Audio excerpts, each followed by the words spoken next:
আমরা কমবেশি সকলেই ফিজিক্স কেমিস্ট্রি পড়েছি।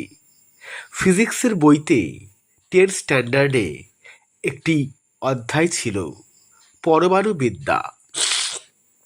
আমরা সকলেই জানি ডাল্টন প্রথম পরমাণুর কথা বলেন, সারা বিশ্বকে তাক লাগিয়ে দেন। এরপর রাদারফোর্ড এবং নিলস বোরের কথা চলে আসে। এরা পরমাণুর গঠন নিয়ে বিশেষ কাজ করেছেন। পরমাণুবিদ্যাকে নিউক্লিয়ার ফিজিক্স এবং অ্যাটমিক ফিজিক্স নামে আখ্যায়িত করা হয়। পরমাণুর গঠনতন্ত্র এবং থেকে শুরু করে এখন কোয়ান্টাম ফিজিক্সের যুগ, এসব আমাদের সকলেরই কম বেশি জানা। কিন্তু আমরা ভুলতে বসেছি তাকে, যিনি প্রথম পরমাণুবিদ্যার কথা আমাদের জানিয়েছিলেন। তিনি আর কেউ নন, তিনি একজন ভারতীয় ঋষি।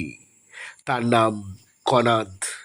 কনাদ বৈশেষিক দর্শনের জনক। এই দর্শনকে অলুক্য দর্শনও বলা হয়।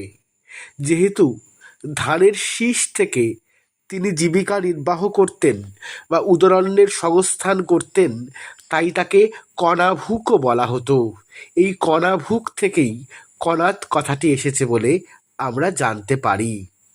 তার বিখ্যাত গ্রন্থের নাম বৈশেষিক সূত্র। এই বৈশেষিক সূত্রে কনাদ প্রথম প্রায় আজ থেকে 2000 বছর আগে পরমাণুর কথা বলেন। তার চিন্তায় প্রথম এসেছিল পদার্থের ক্ষুদ্রতম কণিকা পরমাণু। তিনি পরমাণুকে একটি অবিভাজ্য কণিকা রূপে দেখেছিলেন এবং বলেছিলেন পদার্থের যে শেষ কণিকা সেটিই পরমাণু, আর এই ক্ষুদ্র ক্ষুদ্র পরমাণুর দ্বারাই আমাদের এই বৃহৎ বিশ্বজগৎ গঠিত হয়েছে। আমরা এতজন বিজ্ঞানীকে মনে রেখেছি, তাদের কথা কৃতিত্ব স্মরণ করি, ভুলতে বসেছি কনাদকে। আমরা আজকে স্মরণ করলাম এই মহাপ্রাণকে, যিনি সারা বিশ্বকে সবার প্রথম পরমাণুবিদ্যার কথা জানিয়েছিলেন। নমস্কার, ধন্যবাদ।